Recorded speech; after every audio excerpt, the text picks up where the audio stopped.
오늘도 예배드린 모든 성도들에게 하나님께서 복 주시고 지켜주시고 은혜와 평강 주시기를 주님의 이름으로 축원합니다. 드와이트 에드워드라고 하는 사람이 쓴 내면의 혁명이라는 책에 이런 글이 있습니다.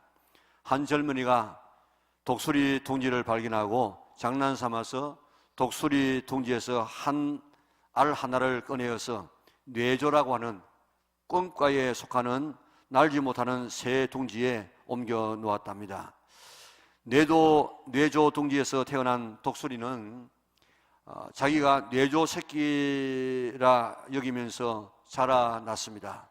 뇌조처럼 소리를 지르고 뇌조처럼 헐속을 뒤지면서 먹이를 찾았습니다. 날개에 비하여서 몸집이 커서 제대로 날지 못하는 친구들을 바라보면서 자기도 나는 것을 꿈도 꾸지 않고 자라났습니다. 독수리의 생명과 독수리의 날개로 태어났지만은 잘못된 정체성을 가졌던 독수리는 자기가 누구인지도 모르고 하늘 한번 날아보지도 못하고 뇌조처럼 살다가 뇌조처럼 죽을 수밖에 없었다는 이야기입니다. 자기의 정체성을, 내가 누구인가를 안다는 것이 이렇게 중요합니다. 내가 누구인가, 예수님을 믿는 나는 누구인가 아는 것이 이렇게 중요합니다. 영국의 목회자 오스왈드 챔버라는 사람은 그리스도인의 정체성이라는 책에서 그리스도인으로서 정체성을 정확히 가지고 있지 않다면 그리스도인의 삶을 살 수가 없다고 이야기했습니다. 그렇기 때문에 우리는 늘 물어야 됩니다. 나는 누구인가? 나는 그리스도인답게 살고 있는가? 어떻게 살아가는 것이 그리스도인답게 사는 것인가? 늘 자기 자신의 정체성을 묻고 살아야 되는 것입니다. 마태복음을 보면 4장에 예수님께서 네 제자를 부르십니다. 그들은 4명이 다 어부였습니다. 얼마나 초라한 삶을 사는지 모릅니다. 배운 것이 없었습니다. 가진 것이 없었습니다. 기댈 것이 없었습니다. 아무것도 없었습니다. 별 볼 일 없는 그런 사람이었습니다. 이런 범인들인데 예수님께서는 제자를 부르고 난 다음에 바로 산상보훈에서 말씀하시는데 이들을 향하여서 놀라운 선포를 하십니다. 너희는 세상의 소금이다. 너희는 세상의 빛이다. 이러면 소금이 얼마나 중요한 존재입니까? 옛날에는 냉장고가 있었습니까? 방부제가 있었습니까? 소금이 없으면 음식이 안 되고 소금이 없으면 음식을 보관할 수가 없었습니다. 소금 없이는 살아갈 수가 없는 것이 세상입니다. 뿐만 아니고 빛이 얼마나 소중합니까? 빛이 없으면 생물체가 존재할 수가 없습니다. 빛이 없으면 아무도 방향을 찾을 수가 없습니다. 우리가 사물을 분별할 수가 없습니다. 그래서 이 세상에서 가장 위대한 것은 태양과 소금이다, 그런 말이 있고, 또 유대 격언에도 소금과 태양보다도 사람에게 더 유익을 주는 것은 없다, 이런 말이 있는데 너희는 소금이요 너희는 빛이다. 없어서는 안 될 존재라고 그렇게 자기의 정체성을 일러주었습니다. 이렇게 중요한 것이 소금인데 예수님께서는 너희는 세상의 소금이다. 너희는 세상의 빛이라고 이야기했습니다. 이 말씀을 들었던 제자들이 얼마나 황당했겠습니까? 지금 자기들은 어부였습니다. 이제 제자로 부름받은 지가 얼마 되지도 않았습니다. 그런데 너희는 세상에서는 없어서는 안 될 소금이요 빛이라고 이야기했습니다. 만약에 대통령이 부산에 오셔가지고 내 자신을, 우리를 바라보면서 당신은 부산의 빛이요, 당신이 없으면 부산은 어둠으로 가득 차게 될 것입니다 했다고 하면 얼마나 우리가 황당하겠습니까? 나 같은 사람이 어떻게 부산의 빛이 되겠습니까? 나 같은 사람이 어떻게 부산의 소금이 되겠습니까? 아닙니다 하고 손사리를 치게 될 것입니다. 그런데 예수님은 분명하고 단호하게 너희는 세상의 소금이다, 너희는 세상의 빛이라고 말씀하셨습니다. 세상의 소금과 같은 존재가 아니고 세상의 빛과 같은 존재가 아니라 바로 너희는 세상의 소금이요 바로 빛이라고 이야기했습니다. 하나님께서 우리를 부르실 때 목적을 가지고 부르십니다. 하나님께서 아브라함을 부르시면서 너는 복의 근원이 될지라, 복 덩어리가 될지라, 너를 통해서 천하 만민이 복을 받게 될 것이라고 하나님께서 이 아브라함에게 정체성을 일러주었습니다. 예수님께서 우리를 부르시고 너는 세상의 소금이라고 하셨습니다. 우리를 세상의 빛이라고 하셨습니다. 우리를 시시하게 부르지 않았습니다. 우리는 시시한 존재가 아닌 줄 믿으시기를 바랍니다. 소금과 빛은 없어서는 안 될 존재인 것처럼 우리들도 시장에서 없어서는 안 될 존재임을 믿으시기를 바랍니다. 예수님의 이 말씀을 받아들이시기를 바랍니다. 나에게는 그런 능력이 없다고 말하지 않기 바랍니다. 예수님은 우리에게 성령님을 주셔서 이 일이 가능하게 하십니다. 내 힘으로는 우리가 어떻게 소금과 빛의 사명을 감당할 수 있겠습니까? 없지만은 성령님을 통해서 소금과 빛이 되게 하실 수가 있습니다. 초대교회 성도들 보세요.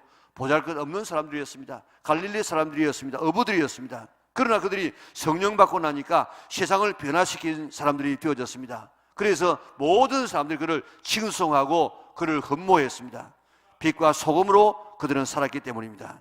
나는 세상의 소금이다, 나는 세상의 빛이라는 사실을 한순간도 잊지 아니하고 명심할 수 있기를 바랍니다.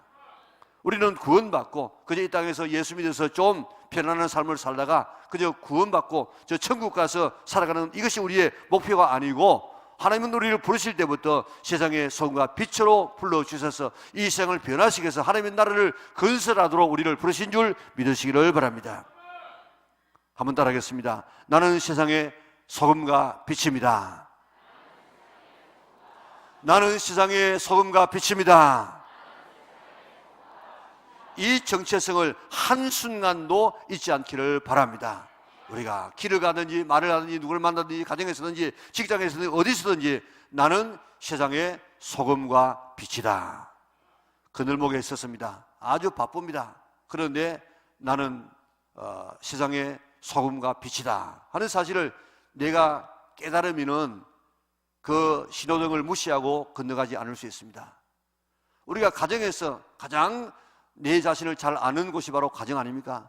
가정 식구들에게 내가 이 가정에서 나는 소금이요 빛이다, 우리 가정을 내가 책임질 사람이다, 이런 마음을 우리가 가지고 있다고 하면은 우리의 삶이 얼마나 달라지겠습니까?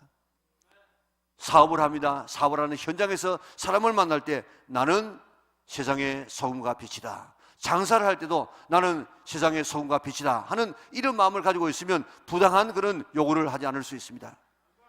우리가 어떤 환경 가운데서 어떤 사람을 만나든지 언제든지 나는 세상의 빛이다, 나는 세상의 소금이다는 내 정체성을 잃지 아니할 수 있는 우리 영락의 온 성도들 될 수 있기를 바랍니다. 세상에서 성도의 역할이 소금과 빛으로 요약되어집니다. 먼저 소금에 대해서 한번 살펴볼까요? 소금이 얼마나 중요한가 하면 로마 시대에는 월급을 돈으로 금으로 주지 아니하고 소금을 줄 때가 있었습니다. 그래서 봉급을, 월급을 샐러리라 영어로 그렇게 말하지 않습니까? 그 샐러리가 어디서 받는 거 하면 솔트에서 왔다는 것입니다. 같은 은에서 오게 된 것입니다. 그만큼 이 월급, 이 소금 같은 의미로 지금 쓰여지게 되어졌습니다. 차마고도라는 다큐멘터리가 있습니다. 차마고도는 말 그대로 말하면 보이차와 말을 교환하기 위해서 다녔던 옛 길을 말하고 있습니다. 티베트 사람들은 5,000km를 걸어서 해발 고도 4,000m가 이상일 때는 험준한 산악지대를 여행합니다. 조금만 방심하면 천길 낭떠러지로 떨어져서 목숨을 잃을 수밖에 없는 죽음의 길을 여행하는 이유가 뭔 줄 아십니까? 말 그대로 차와 말을 교환하는 것이지만은 그런 부수적인 목적이고 진짜 목적은 소금을 얻기 위해서입니다. 목숨을 걸고 여행하는 죽음의 길이 바로 차마고도였는데 이는 소금을 구하기 위해서 그랬습니다. 성경에도 맛을 낼 때 소금이 필요하다, 성전에서 제사 드릴 때도 소금을 썼습니다. 부정한 것을 정결케 할 때도 소금을 썼습니다. 약속과 계약을 할 때도 소금을 사용했습니다. 이렇게 삶의 필수적인 것이 우리가 예배할 때 필수적인 것이, 생활하는데 필수적인 것이 바로 소금이었습니다. 바닷물의 평균 염도는 3%입니다. 적도 부근에는 비가 많이 오기 때문에 1% 정도밖에 되지 않습니다. 이스라엘의 사해바다는 염분이 30%가 되어집니다. 이 일반적으로 3%의 염분이 바닷물인데 이 3%의 염분을 가지고 세상에 있는 모든 쓰레기를 다 정화시키는 능력이 바로 거기에 있습니다. 김치도 염분이 한 3% 내지 4% 되어집니다. 우리 속에 있는 피도 0.9%의 염분이 있어서 우리의 피를 썩지 않게 만들고 있습니다. 설렁탕에도 소금이 안 들어가면 우리가 맛있게 먹을 수가 없습니다. 이렇게 중요한 것이 바로 소금입니다. 그런데 너희는 소금이다. 없어서는 안 될 소금이다. 가장 필요한 것이 소금이다. 너희는 그와 같은 존재라고 우리에게 말씀하고 있습니다. 빛에 대해서도 말씀하고 있습니다. 빛은 생명의 근원입니다. 빛이 있으니까 생명체가 존재하고, 빛이 있으니까 사물을 분별하고, 빛이 있으니까 우리가 방향을 설정할 수 있습니다. 예수님께서 이 땅에 오시는데 빛으로 오시지 않았습니까? 하나님께서 제일 먼저 창조한 것이 빛이었습니다. 빛을 창조하기 전에 이 세상은 모두가 혼돈과 공허와 흑암뿐이라고 했습니다. 예수님 자신이 빛이라고 말씀하시고 우리에게도 너희는 빛이라고 이야기했습니다. 그래서 이사야 60장 1절에 보니까 일어나 빛을 발하라. 에베소서 5장 8절에도 전에는 너희가 어둠이니 이제는 주 안에서 빛이라. 빛의 자녀들처럼 행하라고 이야기했습니다. 빛이 있어야만 생명을 얻을 수 있고 빛이 있어야만 우리가 살 수 있습니다. 빛 하나가 얼마나 중요한가를 인천 상륙작전에서 우리는 볼 수 있습니다. 6.25 때 인민군에게 밀려서 낙동강 전선만 겨우 지켜내고 부산과 제주도만 남았습니다.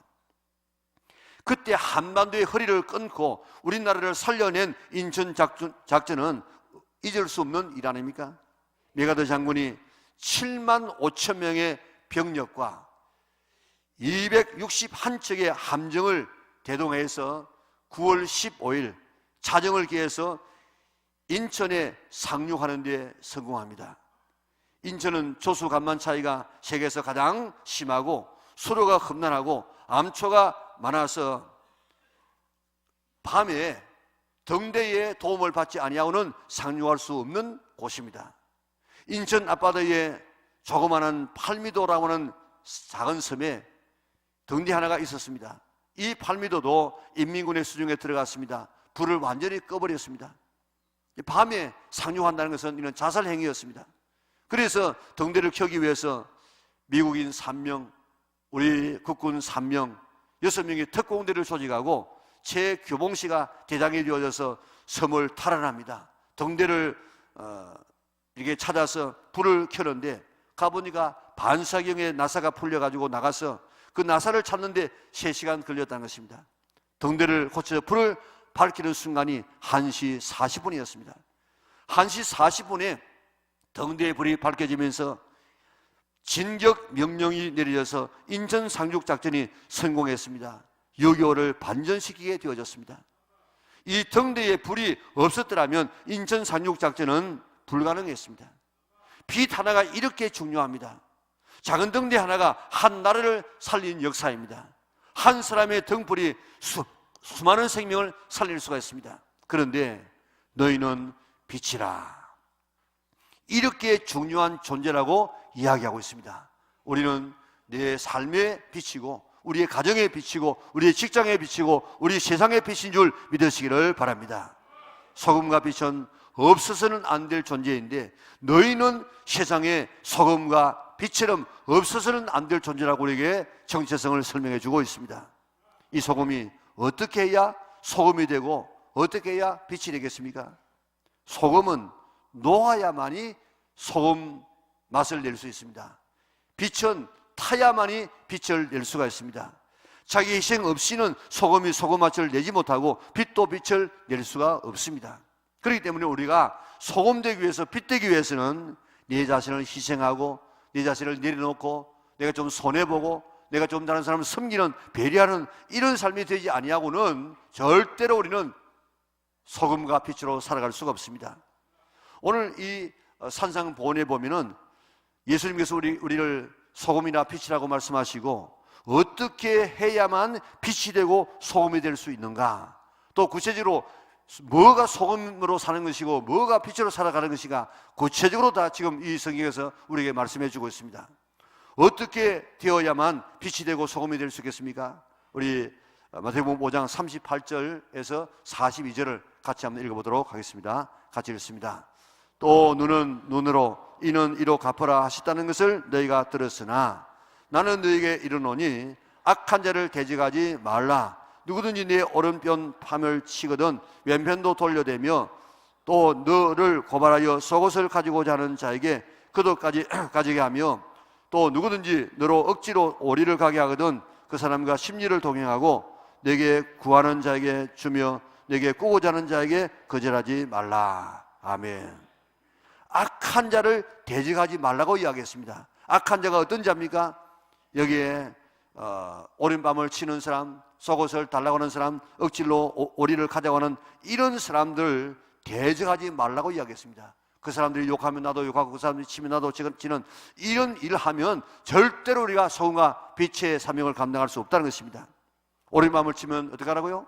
왼편을 돌려대고, 속옷을 달라고 하면 겉옷을 주고, 오리를 억지로 가자고 하면 심리까지 가주는 이런 삶을 살아야만 우리가 소금 될 수 있고 빛이 될 수 있다는 것입니다. 이런 희생과 이런 양보와 이런 배려와 이런 손해를 보지 아니하고는 절대로 소금으로 살 수 없고 빛으로 살 수 없다는 것입니다. 이제 우리가 소금으로 빛으로 살기 위해서 이제 좀 양보하십시다. 좀 섬깁시다. 좀 배려합시다. 좀 희생하십시다. 우리가 손해를 각오할 수 있는 성도들 될 수 있기를 바랍니다.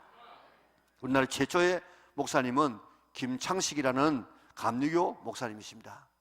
장로교 목사님이 1907년도에 7명이 목사 안수를 받게 되어지는데 장로교 목사님보다도 6년 먼저 1901년도에 감리교 김창식이라는 목사님이 안수를 받습니다. 그런데 김창식이라는 분은 황해도가 고향입니다. 농사일을 하다가 21살 때 세상을 좀 알기 위해서 좀 고향을 떠나서 전국을 떠도는 방랑생활을 했습니다. 때로는 지게꾼으로, 때로는 막노동꾼으로, 때로는 머슴으로, 때로는 마부로 그렇게 전전하다가 29살 때에 박노덕이라고 하는 처녀를 만나서 결혼을 하고 서울에 정착 생활을 하게 되어졌습니다.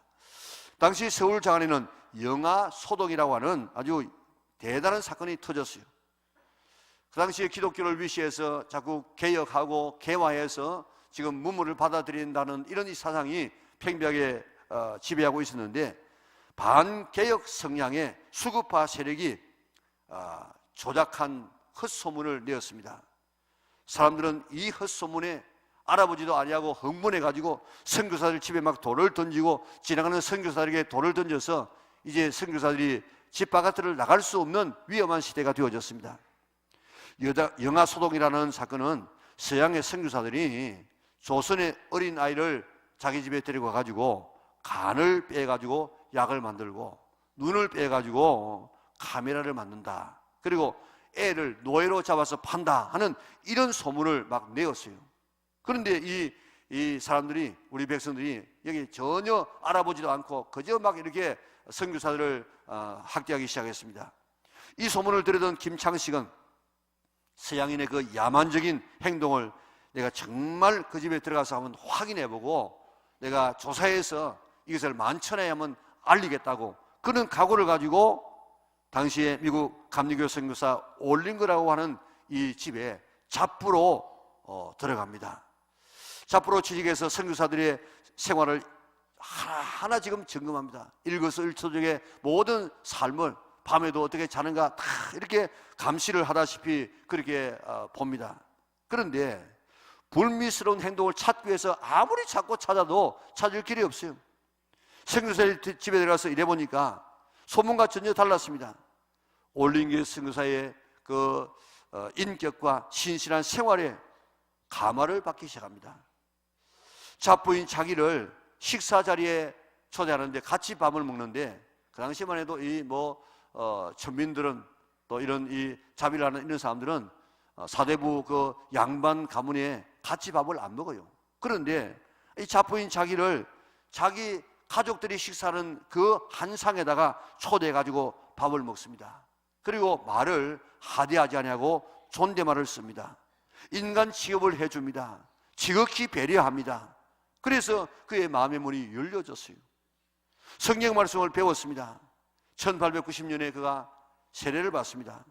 평양 홀 선교사와 함께 일을 합니다. 당시에 수급하였던 평양에 있는 감사 민병석이라는 사람이 기독교를 이제 탄압하기 위해서 예수 믿는 사람을 다 잡아가지고 얼마나 몰매를 쳤는지 모릅니다. 그런데 이 민병석 씨가 이 평양 감사가 이제 그를 데리고 와가지고 예수 믿지 않으면은 살려 보내겠지만은 그렇지 않으면은 죽을 때까지 때린다고. 그래가지고 나는 절대로 예수님을 배반할 수 없다고 그렇게 하니까 얼마나 정말 죽을 만큼 때렸습니다. 그래가지고 선교사들이 보다 못해가지고 저 고종황제에게 막 항의를 했습니다. 지금 여기에 예수 믿는 우리 자유를 주었는데 지금 예수 믿는다고 지금 거의 사람이 죽게 되었으니까 지금 좀 이렇게 어명을 내려달라고. 그래가지고 그 어명을 가지고 마포 삼륜 목사가 어명이요 하면서 이렇게 들어가가지고 겨우 죽음 직전에 있는 그 김창식 씨를 구원했습니다. 그리고 1901년도에 최초의 한국의 목사로 안수를 받게 되어졌습니다. 그가 125곳의 교회를 개척했어요. 그리고 48개 예배당을 건축했습니다. 왜 그가 이렇게 기독교인이 되어지고 왜 한국 최초의 목사가 되었겠습니까? 올린거 선교사의 그 소금과 빛으로 살아가는 그 모습을 보고 감동받았기 때문입니다. 자, 우리나라가 복받은 나라가 된 이유는 여기 있습니다. 처음에 오시던 선교사들이 대부분이 30살 전후에 총각 처녀들이 많았고 의사들이 많았습니다. 그 문명된 사회 속에서 당시에 가장 은둔의 나라였던 이 땅에 와가지고 먹을 것을 제대로 먹습니까? 위생시설을 제대로 할 수 있습니까? 여기 와서 우리와 꼭 같이 생활하는데 그저 섬기고 배려하고 자기가 좀 낮아지고 겸손하는 이런 이 모습을 살았기 때문에 그 주변에 있는 사람들이 참 저렇게 살아가는 것이 정말 예수님의 정신이구나. 그래서 그 모습을 바라보고 예수님을 믿게 되어지고 그 모습대로 살아가는 초대교회 성도들의 모습을 바라보았던 우리 민족들이 예수 믿으면 사람이 저렇게 달라지는구나. 나라를 구원할 수 있는 길은 이 길밖에 없구나. 그래서 꾸역꾸역 교회로 몰려들어서 1400년 먼저 왔던 불교를 제치고 이제 제1의 종교가 된 이유가 바로 그게 있지 않습니까? 지금까지 그 좋은 선교사들이 빛과 소금의 사명을 감당했고 그 모습을 바라보았던 초대교회 교인들이 그렇게 살았습니다. 그래서 독립선언을 할 그 당시에 1% 정도밖에 안 되는 우리 민족 중에서 대부분이 다 예수 믿는 사람들이었다고요. 이제 오늘 그들의 이런 소금과 빛의 사명을 통해서 우리나라가 이렇게 되어졌는데 앞으로의 우리의 삶은 우리의 책임입니다. 우리의 책임. 우리가 정말 소금과 빛의 사명을 살면은 앞으로 나라가 더욱더 우리가 깨끗한 나라가 되어지고 부강한 나라가 되어서 성교적인 사명을 감당할 수 있지만은 우리가 그 사명을 감당하지 못하면은 맛을 잃은 소금처럼 짓밟힐 수밖에 없는 것이 우리의 현실인 줄 믿으시기를 바랍니다. 그래서 이제부터 우리가 정말 이 땅에 사는 동안에 우리는 어디를 가든지 소금과 빛의 사명을 감당하리라 결심할 수 있는 성도들 될 수 있기를 바랍니다.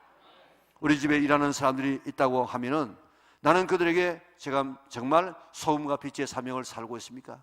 내가 어느 사람 직장에 들어가서 살고 있다고 하면 우리의 상관 앞에서 나는 정말 소금과 빛의 사명을 살고 있습니까? 나는 우리의 가정에 있어서 모든 자녀들과 모든 이런 이 사람들 앞에서 나는 빛으로서 소금으로서 살고 있습니까? 섬김과 희생과 양보가 배려가 있어야만 우리가 소금으로 빛으로 살아갈 수 있습니다. 우리 꼭 그렇게 살아가라고. 너는 세상의 소금이다, 너는 세상의 빛이라고 주님께서 우리에게 말씀하시는데 항상 이 말씀이 우리 삶에 메아리 쳐서 일을 할 때마다 나쁜 생활을 할 때마다 죄를 지으려고 할 때마다 오늘 너는 그런 사람이 아니야. 너는 소금이야. 너는 빛이야. 우리를 제동할 수 있는 우리의 브레이크가 될 수 있는 귀한 말씀이 될 수 있기를 바랍니다. 어느 여집사님의 이런 간증이 있습니다. 17년 전만 해도 그는 기독교인들을 싫어했다는 것입니다. 불교 집안에서 태어나서도 그렇지만은 기독교인들을 만나는 사람들마다 자기에게 실망을 주었다는 것입니다.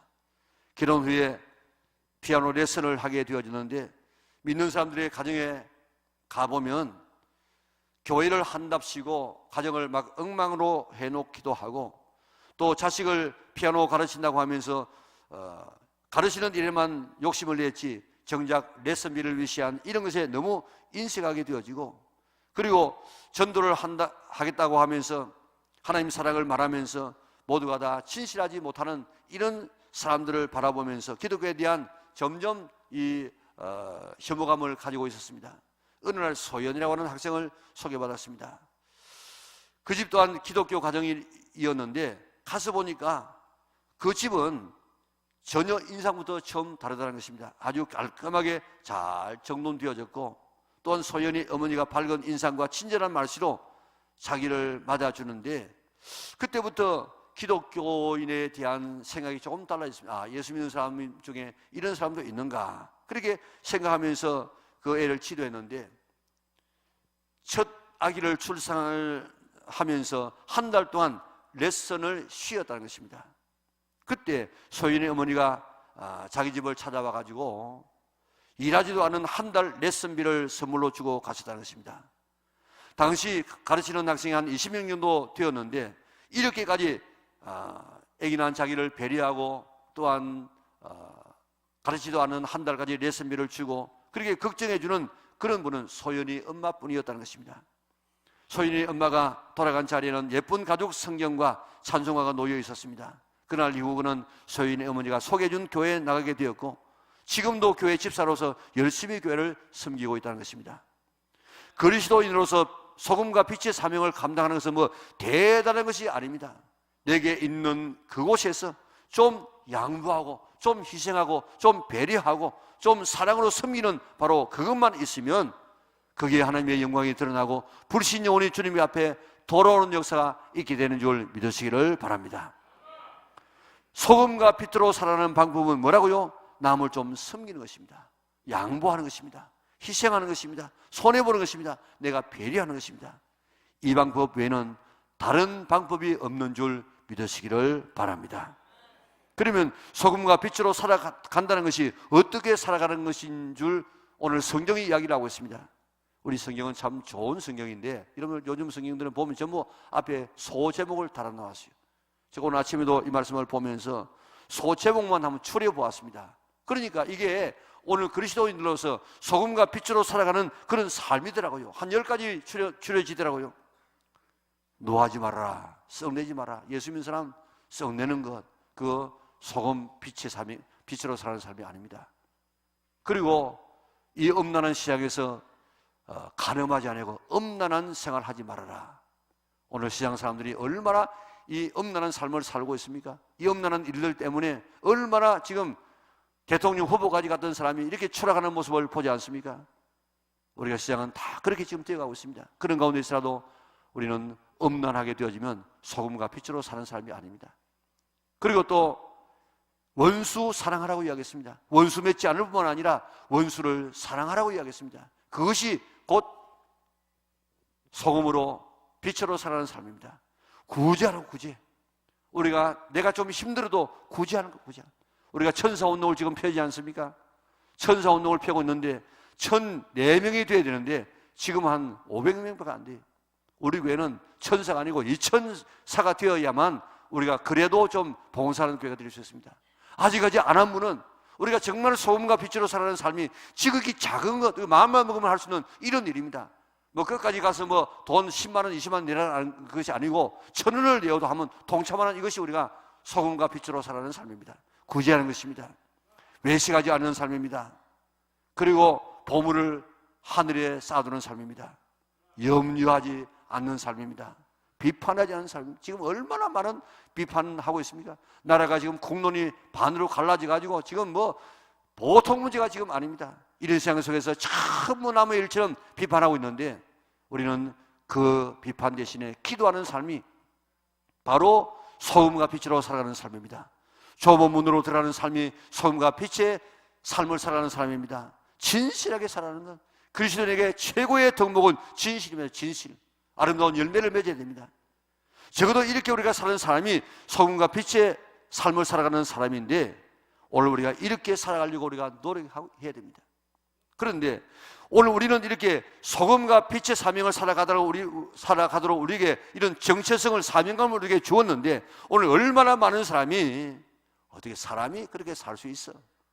그래가지고 아예 그렇게 살아가려고, 소금과 빛으로 살아가려고 우리가 시도도 하지 아니하는 이런 사람들이 얼마나 그리스도인들 삶 가운데서 많이 있는지 모릅니다. 내 힘으로는 소금과 빛으로 살 수 없습니다. 그러나 예수님께서 할 수 없는 우리에게 그저 막 짐을 덤태기로 씌워가지고 그렇게 괴롭히려고 그렇게 하신 줄 아십니까? 아닙니다. 살아갈 수 있습니다. 내 힘으로는 할 수 없지만은, 그러나 예수님께서 우리에게 성령 주시면 성령의 능력으로 얼마든지 우리는 소금과 빛으로 살아갈 수 있는 줄 믿으시기를 바랍니다. 아예 체념하고 그렇게 살아가려고 노력하지 않는 사람이 얼마나 많습니까? 이제 세상 사람들과 똑같이 살려고 할 때가 많았던 우리 접고, 이제는 정말 소금과 빛으로 살아가려고 노력해서 성령님의 도우심으로 살아서 초대교회 성도들은 그렇게 살았습니다. 그래서 빛과 소금의 사명을 감당했습니다. 다른 사람에게 칭찬받았습니다. 하나님 앞에 영광을 돌렸습니다. 빛과 소금으로 살아갈 수 있기를 바랍니다. 나는 소금이고 나는 빛이다. 무슨 일을 하든지 누구를 만나든지 그런 의식을 잃지 않기를 바랍니다. 빛과 소금으로 살아간다는 것이 어떻게 하면 그렇게 살 수 있다고 했습니까? 내가 좀 양보하는 것입니다. 내가 좀 섬기는 것입니다. 내가 좀 손해보는 것입니다. 내가 좀 더 배려하는 것입니다. 내가 좀 희생하게 되어지면 그런 삶을 살아갈 수 있습니다. 어떻게 살아가는 것이 소금과 빛으로 살아가는 것이라고 이야기했습니까? 썩내지 않는 것, 쉽게 썩내지 않는 것, 가늠하지 않고, 원수 맺지 아니하고, 구제하고, 외식하지 아니하고, 보물을 하늘에 쌓아두고, 염려하지 아니하고, 남 비판하지 아니하고, 좁은 문으로 들어가면서 진실하게 살아가는 이런 삶을 우리는 소금과 빛으로 살아간다, 그렇게 말하고 있습니다. 오늘 우리 소금이라고 했습니다. 우리를 빛이라고 여겼습니다. 그렇게 살아서 세상을 변화시킬 수 있는 우리 영락의 온 성도들 될 수 있기를 바랍니다. 20세기 최고의 과학자 아인슈타인은 교회관에 대해서 이렇게 피력했습니다. 히틀러가 무서운 독재자로 등장해서 독일을 엄청난 지향의 길로 몰고 가고 있을 때에 아인슈타인은 과연 누가 히틀러의 미친 짓을 막을 수 있을까, 그런 기대했습니다. 그 당시에 지금도 마찬가지입니다만 독일에서는 제일 존경받는 직종이 교수입니다. 교수. 그래서 민중의 존경을 받고 있는 대학 교수들에게 기대를 가졌지만 그 지성인들은 히틀러의 독재 앞에 굴복하고 말았습니다. 신문 기자들이 바른 말을 할 것인가 그렇게 기대했는데 얼마 지나지 않아서 그들도 히틀러 만세를 부르기 시작했습니다. 저술가들에게 기대해 보았지만 아무도 큰 소리를 내지 못했습니다. 아인슈타인은 크게 실망했습니다. 그때 뜻하지 않은 장소에서 한거가 일어나기 시작했습니다. 그가 평소에 무시했던 교회에서 일어났습니다. 그런 교회만이 히틀러의 탄압 아래에서 진리를 위해 굳게 서는 것을 보았습니다. 그리고 그는 이렇게 고백했습니다. 교회는 거인처럼 일어나 지식과 진리와 자유를 수호하였다. 나는 처음에는 교회를 경멸하였다. 그러나 지금은 한없는 존경으로 교회를 바라보고 있다고 이야기했습니다. 이 세상을 구원할 수 있는 비결은 우리가 소금과 빛으로 살아가는 길밖에 없습니다. 소금과 빛으로 살기 위해서는 내가 좀 양보하고, 내가 좀 손해보고, 내가 좀 섬기고, 내가 좀 더 배려하고, 내가 희생하는 이 길밖에는 다른 길이 없습니다. 소금과 빛으로 살아간다는 것은 내가 성내지 아니하고, 가늠하지 아니하고, 원수 사랑하고, 그리고 거지하고, 외식하지 아니하고, 보물을 하늘에 쌓아두고, 염려하지 아니하고, 비판하지 아니하고, 좁은 길로 걸으면서 진실하게 살아가는 이런 삶이 바로 소금과 빛으로 살아가는 삶입니다. 무엇을 하든지 이 정체성을 잃어버리지 않기를 바랍니다. 무슨 일을 하든지 어디를 가든지 항상 나는 세상의 빛이다, 나는 소금이다. 건널목을 건널 때라도 나는 이것만 생각하면 교통신호를 무시하지 아니하고 우리가 범하지 않을 수 있습니다. 다른 사람을 우리가 만났을 때 우리가 나는 소금이다, 나는 빛이라는 사실을 알면 내가 피난하지 않습니다. 아주 마음에 드는 이성을 우리가 바라볼지라도, 만났을지라도 나는 세상의 소금이다, 나는 빛이라는 사실을 우리가 기억하고 그 길로 가게 되어지면 그 유혹에서 벗어날 수가 있습니다. 언제든지 나는 세상의 소금이다, 나는 빛이라는 이 정체성을 한순간도 잊지 아니하고 그렇게 살기 위해서 우리가 희생하고 그런 삶을 향해서 힘차게 나가서 세상을 구원하고 하나님의 나라를 이 땅에 건설하는 우리 영락의 온 성도들 될 수 있기를 주님의 이름으로 축원합니다.